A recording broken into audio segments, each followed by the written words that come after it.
Olá! Vamos estudar a Bíblia? 1 Reis, capítulo 4, versículo 21. E dominava Salomão sobre todos os reinos, desde Eufrates até a terra dos filisteus, até a fronteira do Egito, os quais pagavam tributos e serviam a Salomão todos os dias da sua vida. Louvado seja Deus! Estamos estudando História de Israel. O tema de hoje, monarquia unificada, glória e declínio.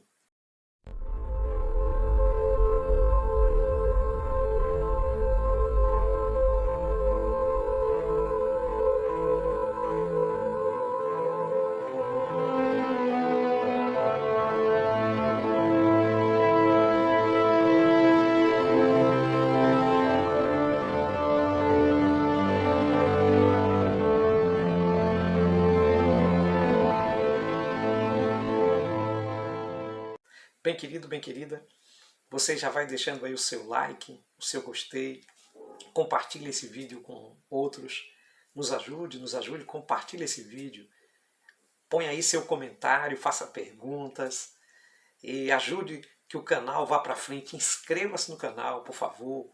Nós estamos chegando a 1000, precisamos que os inscritos nos ajudem aí, inscrevam-se no canal.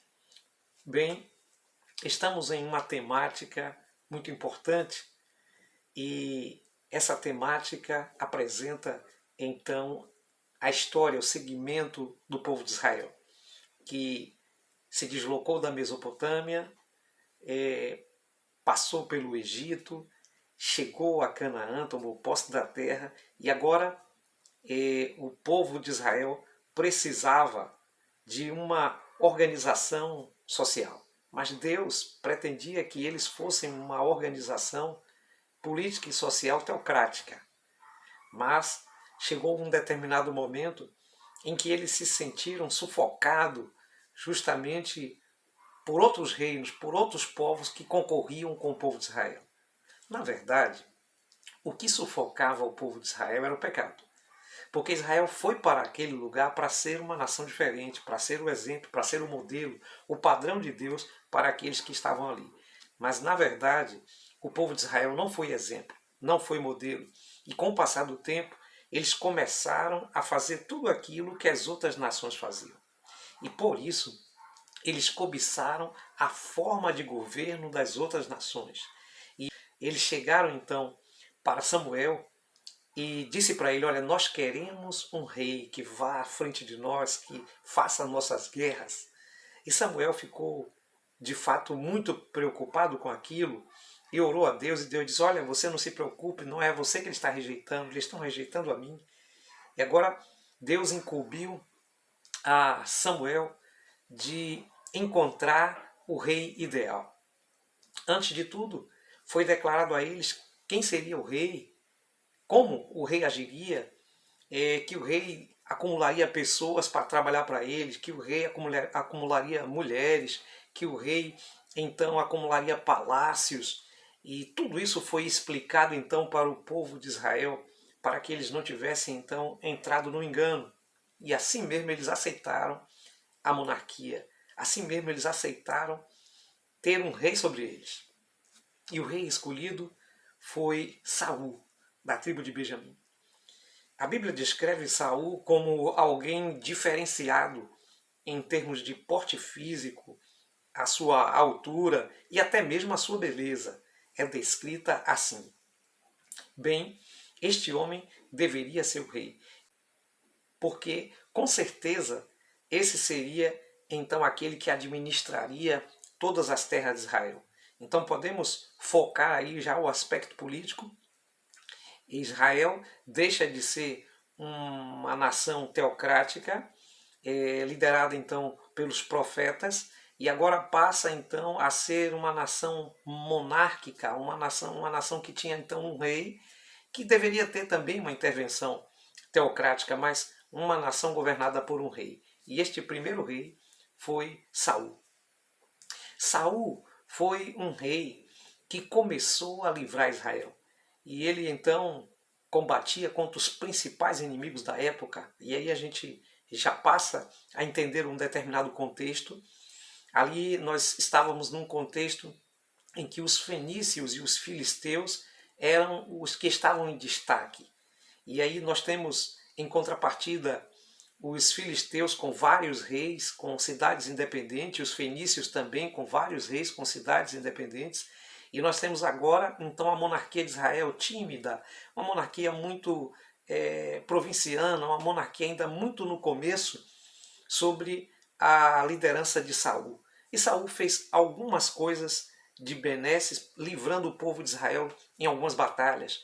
Mas Saul também cometeu muitos equívocos, e esses equívocos de Saul fez a nação pagar de forma cara. Durante muitos anos, ou digamos quase todos os anos do seu reino, Saul passou, ao invés de defender o povo de Deus dos seus inimigos, Saul passou perseguindo a um jovem que ganhou uma grande batalha, o jovem Davi. E isso realmente acabou perdendo então a credibilidade, as pessoas passaram a perder a credibilidade em Saul. E Saul então vivia atormentado do espírito maligno. Saul perseguia a Davi porque tinha inveja de Davi. E no meio de tudo isso, Saul desobedece às orientações diretas do profeta. E com essa perda de obediência em relação ao profeta, agora então Saul passa a ser não mais o rei ungido, mas passa a ser então um rei afastado, um rei apostatado. Deus então cuida de levantar um novo rei e pede então a Samuel que unja a Davi como rei. Imagine, Saul já tinha inveja de Davi mesmo sem saber que ele era um ungido de Deus.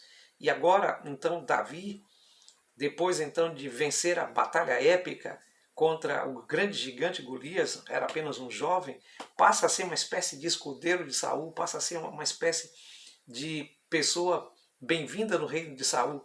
Mas Saul percebe que Davi era então festejado pelo povo. Havia até um momento que fizeram um cântico, olha, Davi venceu, Saul venceu milhares e Davi venceu 10 milhares, e aquilo aumentou então a inveja de Saul. E Saul passa quase todo o tempo de sua vida em perseguição ao jovem Davi. Em muitos momentos, Saul esteve para matar Davi, e quem teve com a vida de Saul nas mãos foi Davi. Como na caverna de Adulão e em outros momentos em que Saul o perseguia e que Davi teve a oportunidade de matá-lo e não fez, respeitando porque ele era o ungido do Senhor. E Davi passa a correr de Saul e passa então a ser perseguido de forma mais direta e desenvolve então um bando que começa a estar com Davi, e Davi é encarado por Saul como um marginal, como aquele que quer usurpar o seu trono, mas nada disso acontece. Inclusive o próprio filho de Saul, Jonatas, ele desmente tudo aquilo, tem um relacionamento amigável com Davi, e não aceita então tudo aquilo que o pai está pontuando, mas Saul então, para sustentar o seu trono, começa a perseguir a Davi, porque temia que Davi então tomasse o seu trono. E numa dessas batalhas contra os filisteus, que batalha essa que ele não deveria fazer, ele vai com Jonatas e perde essas batalhas. Enquanto isso, Davi está vivendo em outros lugares, morando inclusive até com os inimigos, com os filisteus, e agora, então, ele recebe a notícia da morte de Saul. Com a morte de Saul, Davi então fica com o reino praticamente nas mãos. O povo de Judá vai então e unge Davi como o rei de Judá. Passado então 7 anos, Davi então é ungido como rei de todo Israel. Isso não sem luta. Os descendentes de Saul, juntamente com o general Abne, fazem então durante algum tempo uma espécie de guerra civil contra Davi. Muita gente morre da tribo de Judá e das demais tribos, mas então chega-se a compreensão de que o reino deveria ser unido, e então Davi se torna rei de todo Israel. Bem, Davi sendo rei de todo Israel, ele passa a fazer as conquistas, passa então a livrar o povo, e ele faz guerra então com quase todos aqueles inimigos de Israel e sai vitorioso.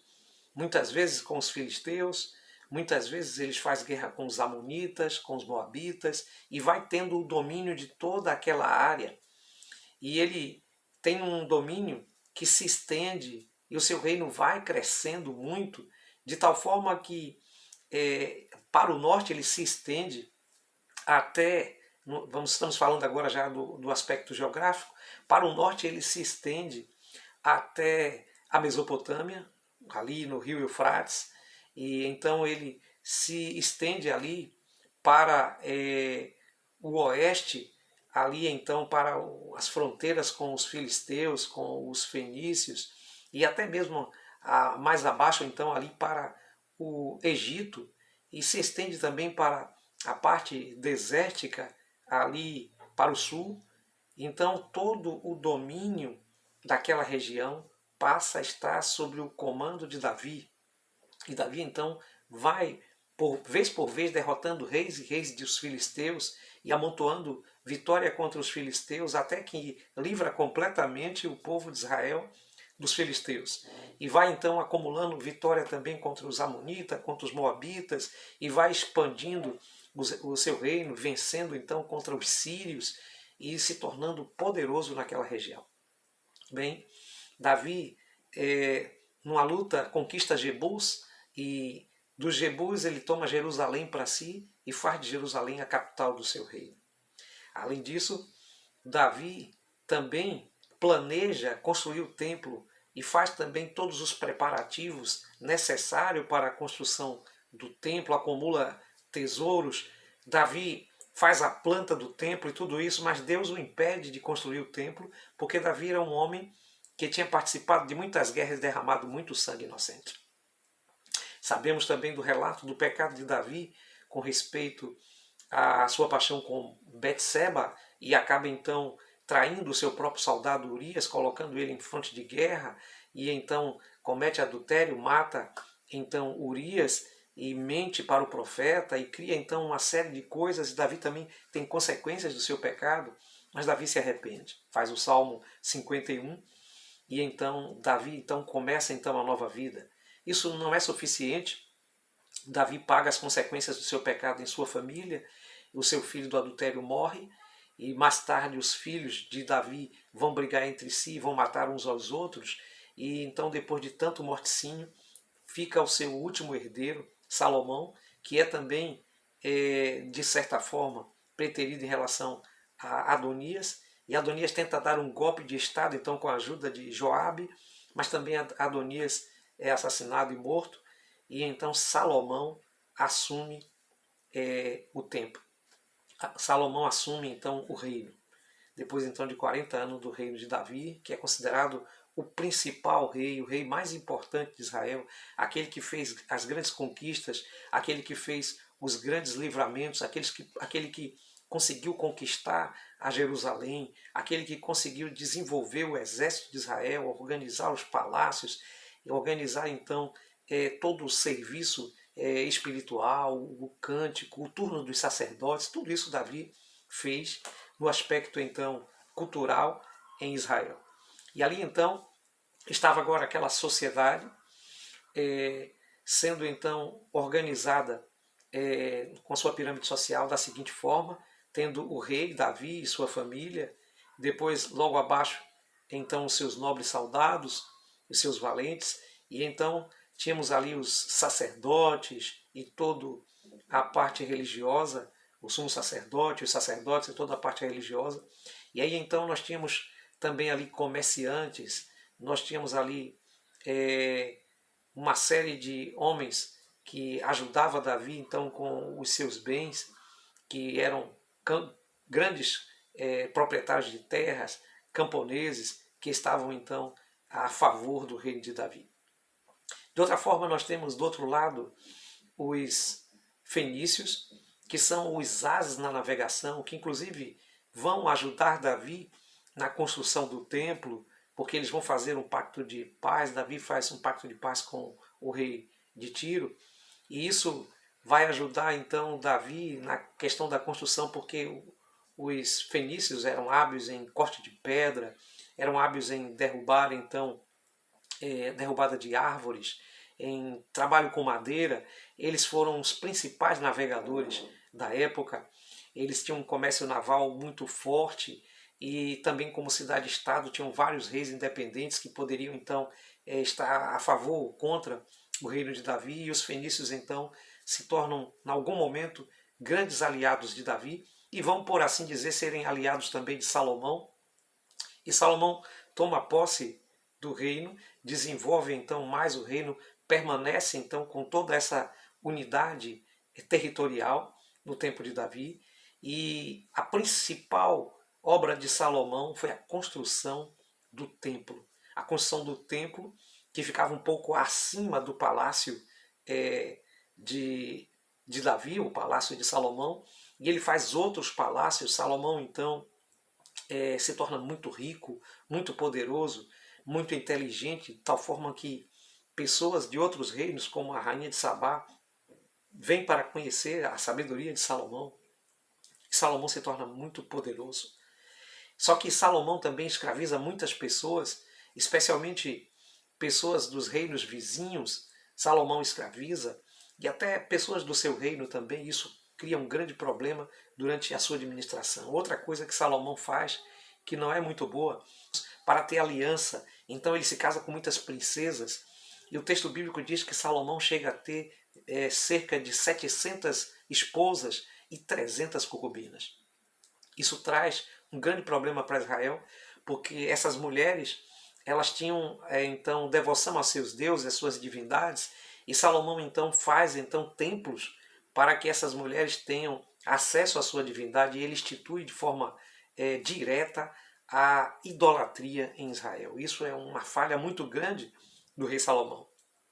E Salomão então passa um período praticamente de afastamento da vontade de Deus. E por causa disso, então, o reino de Salomão passa a não ter mais paz, passa a não estar mais seguro, passa por vários momentos de guerra, de turbulência, até praticamente a morte de Salomão.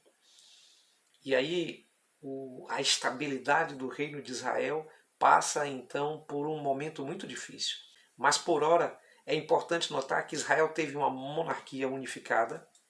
A monarquia de Israel foi uma monarquia muito grande, inclusive podia ser comparado a um pequeno império da época, porque ia então ali desde o Eufrates na Mesopotâmia até a fronteira do Egito. Todas aquelas pessoas pagavam tributos a Salomão, também pagavam a Davi, passaram a pagar a Salomão, e até esse momento era então uma monarquia unificada, uma monarquia que teve uma glória fantástica, mas que vem a se declinar por causa da apostasia de Salomão, por causa do afastamento de Salomão e por causa da idolatria de Salomão. E isso vai ser refletido em seu filho, que já começa então com um discurso de um péssimo governante, e isso provoca então a divisão do reino de Israel, assunto que vamos trabalhar no próximo vídeo. Que Deus te abençoe, que Deus te ilumine e que possamos ouvir a voz de Deus, que possamos ter a humildade de estar com Deus. Naquele momento, o jovem deixou de ouvir a voz de Deus e trouxe então divisão para o reino. Nós vamos estar falando isso de forma mais apurada no próximo vídeo. Mas por ora é importante entender que Israel se tornou um estado poderoso, uma monarquia rica, com um acúmulo de muitos tesouros, de botim, de guerra, com então um aparato militar muito grande para aquela época, ajudado e reforçado pelos reinos ao redor, com o apoio e aliança com o Egito, aliança com alguns fenícios, e então o reino de Davi foi poderoso, foi passado para Salomão em plena glória, mas infelizmente Salomão se afastou de Deus e então teve um declínio, e esse declínio vai ser sentido muito mais com o seu descendente direto, mas que possamos aprender a lição de escutar o conselho divino. Vamos falar com Deus. Eterno e bom Deus, nos abençoa, nos fortaleça, nos ilumina e nos ajuda, Senhor, a ouvir os teus conselhos e fazer, Senhor, diferente daquilo que fez os descendentes de Salomão, em nome de Jesus. Amém.